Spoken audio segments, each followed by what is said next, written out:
Hi, this is Arthur from the Minute Review Show. If you have a minute, I have an opinion. Today I'm in New Jersey trying one of the few omakase meals I've ever had in my life. The restaurant is Nakahara, a restaurant that serves real Japanese fish flown in from Japan. I'm going with a large group today, so instead of sitting at a counter and being handed the omakase one by one, I'll be at a table presented with several plates in succession. Come join me and watch me experience a complete omakase meal dish by dish. Hi, this is Arthur from the Minute Review Show. Today I'm in Leonia, New Jersey, near Fort Lee, New Jersey, and I'm at a restaurant called Nakahara. This is the name of the restaurant, Nakahara, and it's a high-end Japanese restaurant, and today I'm going to do something very different. I'm going to order an omakase meal. We're going to go through each of these pieces one by one, and I'll show you the experience. Today I'm having the omakase course B, a complete meal consisting of soup, 3 small appetizers, sushi and sashimi, a small steak, and a choice of desserts. As it turned out, we were given 5 appetizers. Now let's start our omakase. Enjoy! The first appetizer that came to my table was the cooked salmon. It came to my table with a portion fit for an appetizer. It was wonderfully prepared with a semi-sweet glaze. I particularly enjoyed the texture of the salmon, which is quite unlike the ones we get at American supermarkets. The texture was much more tender and enjoyable. The second appetizer was mussels. The mussels were a larger type than the mussels we normally see at the supermarket. What made this dish stand out was the delicate and delicious white miso broth. It was so delicious that those with me thought it would make a great soup on its own. I should add that the mussels themselves were nice and hefty. The third appetizer was the tuna and avocado appetizer. I was presented with marinated chunks of tuna topped with seaweed and avocado. This is a delicious appetizer with nice firmness and tuna flavor. The fourth appetizer that came to my table was the seared codfish with shishito pepper. It was quite an attractive dish. The pepper tasted sweet and the sear gave it a bit of savoriness. The codfish was perfectly pan-seared and was flaky.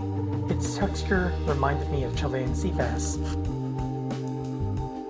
The fifth and final appetizer was the shrimp and scallop croquette. The croquette came with a tomato-based sauce. As I sliced into the croquette, it revealed a juicy filling. I liked the perfectly brown color of the croquette. As I ate this dish, I discovered that the filling was a milky cream sauce. Somehow the croquette just worked with the creamy center and tomato sauce, which was so surprising. Finally, the pièce de résistance came to my table. I was presented with a platter full of sushi and sashimi, flown in from Japan. As you could imagine, this plate alone probably comprises the bulk of the cost of this meal. I eagerly started this feast. The ikura, or salmon roe, was very much like the ones that we get in the US, but a tiny bit less salty. The uni, or sea urchin, was delicate and delicious. Served in small bites, perhaps from smaller sea urchin, this dish delivered the taste of the sea in one bite. Next up was the scallop sushi.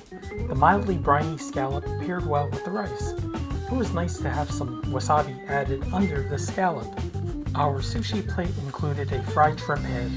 It was lightly salted and easily eaten, just like a potato chip. Next was the yellowtail. I found the yellowtail to be a less oily cut, but still super fresh. The sushi platter also had this whitefish sashimi. It didn't have much flavor, but it was still enjoyable. The next piece of sushi was truly the star of the entire platter. It was toro. The fatty tuna was full of flavor, incredible texture. It literally melted in my mouth. This one's highly recommended. Salmon was the next sashimi. It wasn't overly fatty and had a nice delicate salmon flavor. It was nice and firm and fresh. I wasn't able to identify this sushi, which appears to be red snapper. It was firm and tasty. The next sushi was shrimp or ebi.